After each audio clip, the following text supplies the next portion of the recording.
అమరావతి పునఃప్రారంభం సందర్భంగా 34,000 ఎకరాలు ఇచ్చి 29,000 పైచిలకు రైతులు గత 5 సంవత్సరాలుగా నలిగిపోయి ఇక్కడికి వచ్చి రోడ్ల మీదకి వచ్చి ముళ్ళ కంచెల మధ్యలో కూర్చొని పోలీసు లాఠీ దెబ్బలు తిని కేసులు పెట్టించుకొని ఇంట్లో పెద్దవాళ్ళని కానీ చాలామందిని 2,000 పైచిలకు రైతులు ప్రాణాలు కోల్పోయి మీరు నలిగి బాధపడి మీ కన్నీళ్ళు తుడిచే వాళ్ళు ఉన్నారా ఆ రోజునని చాలాసార్లు మహిళా రైతులు నన్ను అడిగారు. ఇది గౌరవ ప్రధానమంత్రి శ్రీ నరేంద్ర మోదీ గారికి తెలుస్తుందా అని ఒకసారికి 5 సంవత్సరాల క్రితం మీరు అడిగారు. నేను ఆ రోజు ఆయనకి తెలియకుండా ఏది ఉండదు, అమరావతి శాశ్వత రాజధానిగా ఉంటుందని ఆ రోజు మేమందరం కలిపి మాట ఇచ్చాం. ఆ ఇచ్చిన మాట ప్రకారం ఈ రోజున గౌరవ ప్రధానమంత్రి గారి చేతుల మీదుగా మళ్ళీ ఇంకొకసారి పునఃప్రారంభం జరగబోతుంది. ఇది ఆది శంకరాచార్య 1237వ జయంతి సందర్భంగా తిరిగి అమరావతి పునఃప్రారంభం కావటం చాలా ఆనందాన్ని కలగజేస్తుంది.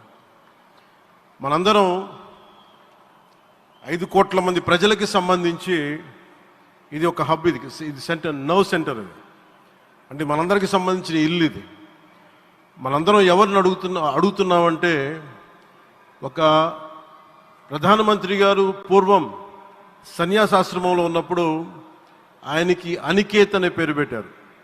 అనికేత్ అంటే అర్థం పరమశివుడు, ఇల్లు లేనివాడని.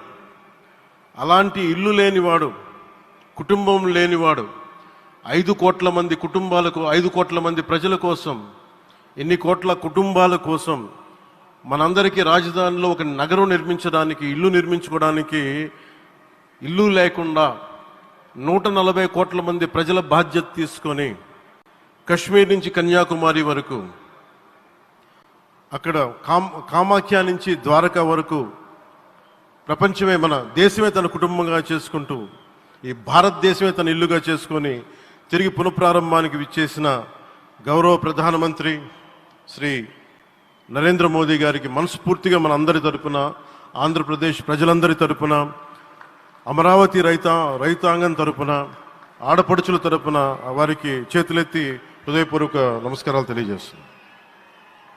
దివిసీమ తుఫాన్ వచ్చి అందరి ఆశలను తుడిచిపెట్టేసినట్టు గత ప్రభుత్వం రాష్ట్రం మరియు అమరావతి భవిష్యత్తుని తుడిచిపెట్టేసింది.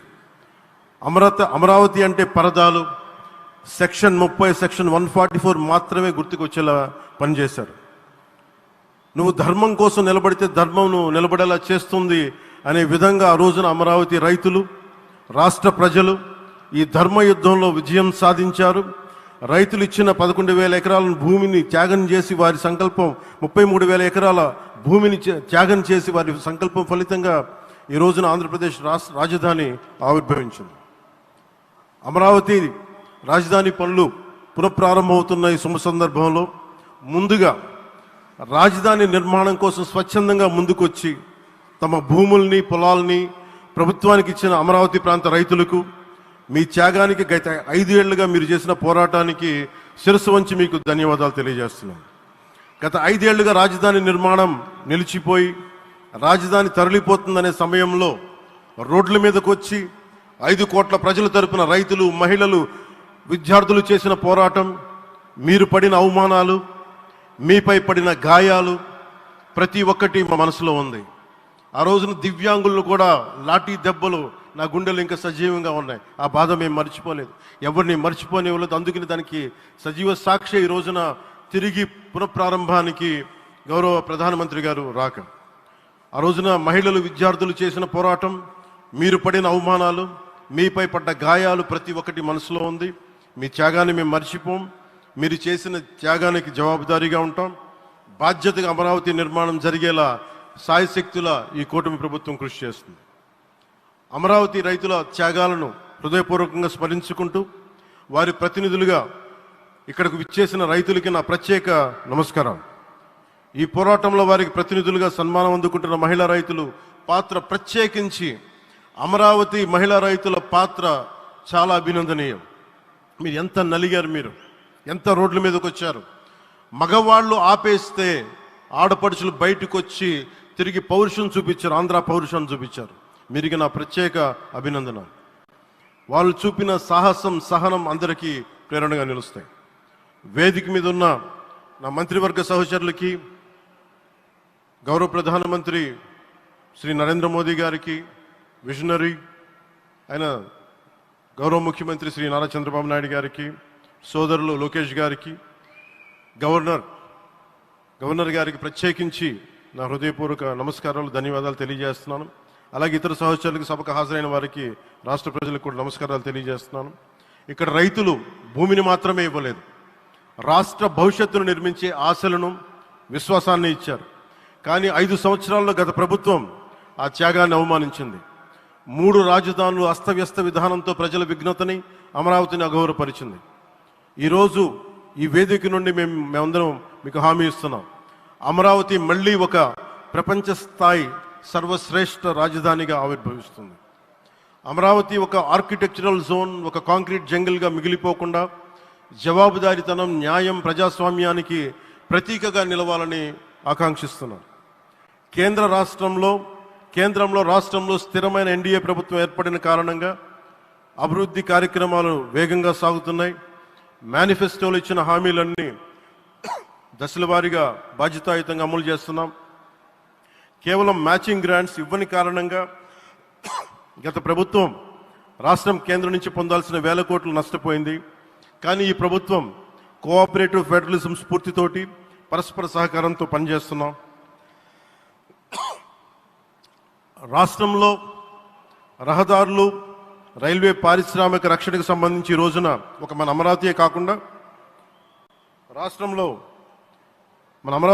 రాష్ట్రంలో రహదారులు, రైల్వే, పారిశ్రామిక రక్షణకు సంబంధించి ఈ రోజున 1,07,00,000 కోట్ల విలువైన అభివృద్ధి పనులకి ప్రధాని గారు శంకుస్థాపనలు, ప్రారంభోత్సవాలు చేస్తున్నారు.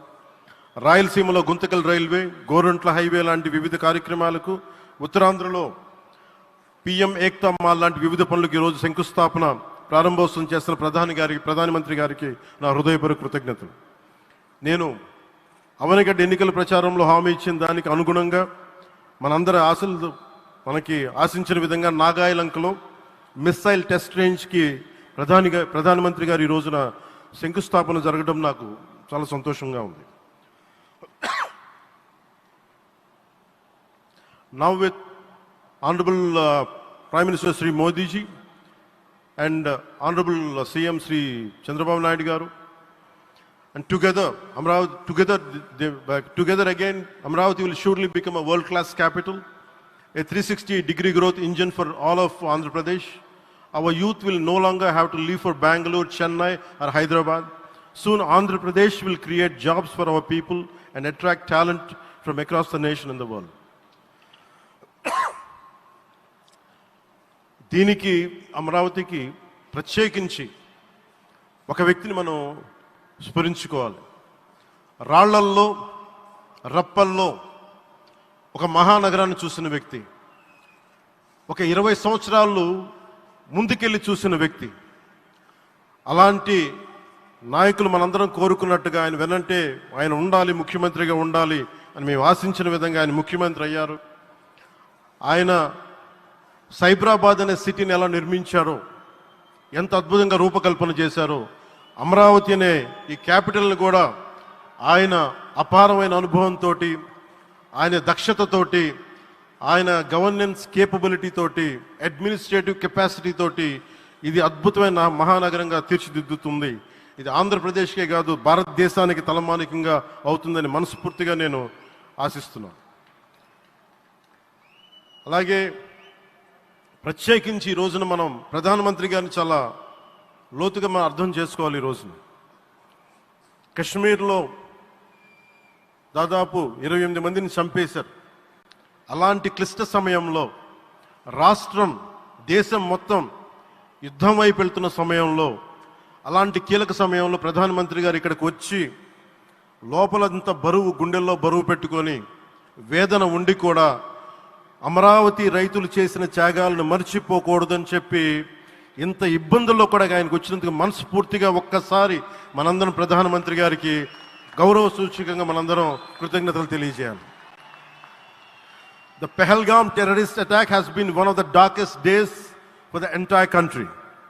Even the blood was spilled in Kashmir. The blood spilled in Kashmir, it created tremors in the entire nation. And we had seen it personally, witnessed personally, the pain of the victims. For the Honorable PM Modi ji, he is leading the country through these tough times, and he assured all the citizens with stern action against the perpetrators of terrorism. I know this is very sensitive time, and Modi ji is carrying the nation's burden. Amidst this tremendous difficult movement, Modi ji still gave time and came today to Amravati. This shows his deep commitment to Andhra Pradesh, to the people of Andhra Pradesh, and we are deeply grateful to you, sir. May Lord Bhavani, మన కనకదుర్గమ్మ ఆశీస్సులతోటి వారికి బలాన్ని ఇవ్వాలి, శక్తిని ఇవ్వాలి, మనందరం ప్రార్థిద్దాం. May Lord Bhavani Mata give immense strength to our Honorable Prime Minister Modi ji to lead our nation and bless Bharat, Andhra Pradesh and Amravati. Jai Bhavani, Jai Bharat and Jai Hind.